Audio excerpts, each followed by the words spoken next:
Hi all எல்லாரும் எப்படி இருக்கீங்க? எல்லாரும் சூப்பராக இருக்கீங்கன்னு நம்புகிறேன். சாட்டர்டே அண்ட் சண்டே தம்பி பாப்பாவுக்கு ஸ்கூல் லீவுங்கிறதுனால லஞ்ச் பாக்ஸ் ரெசிபி என்னால் ஷேர் பண்ண முடியல. மண்டே ஆஸ் யூஷுவல் மார்னிங் 10:15க்கு என்ன லஞ்ச் பேக் பண்ணுறேங்கிறத உங்கள் கூட கண்டிப்பாக நான் ஷேர் பண்ணுறேன்.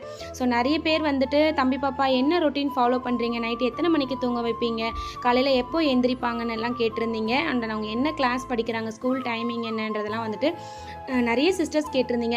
இது எல்லாமே வந்துட்டு நான் ஷார்ட் வீடியோவில் சொன்ன டைமிங் பத்தாதுங்கிறதுனால நாளைக்கு வரக்கூடிய லாங் வீடியோவில் நான் இது எல்லாமே வந்துட்டு ஷேர் பண்ணியிருக்கேன். கண்டிப்பாக உங்களுக்குமே அது ரொம்பவே யூஸ்ஃபுல்லாக இருக்கும். அண்ட் நான் ஷேர் பண்ணுற லஞ்ச் பாக்ஸ் ரெசிபீஸில் உங்களுக்கு எது பிடிச்சிருக்கு அண்ட் எந்த ரெசிபீஸ் வந்துட்டு டீட்டெயிலாக ஷேர் பண்ணணும் அப்படிங்கிறதையும் மறக்காமல் கமெண்ட் பண்ணுங்கள். அண்ட் உங்களோட ரொட்டீன் என்ன, நீங்கள் எப்படி குட்டீஸை ஹேண்டில் பண்ணுறீங்க அண்ட் நீங்கள் என்ன மாதிரி லஞ்ச் பாக்ஸ்லாம் வந்துட்டு குட்டீஸுங்களுக்கு பேக் பண்ணுறீங்கன்றதையும் என் கூட ஷேர் பண்ணிக்கோங்க. எனக்குமே அது ரொம்ப யூஸ்ஃபுல்லாக இருக்கும், பார்க்குற மற்றவங்களுக்கும் ரொம்பவே யூஸ்ஃபுல்லாக இருக்கும். Thank you, take care, bye bye.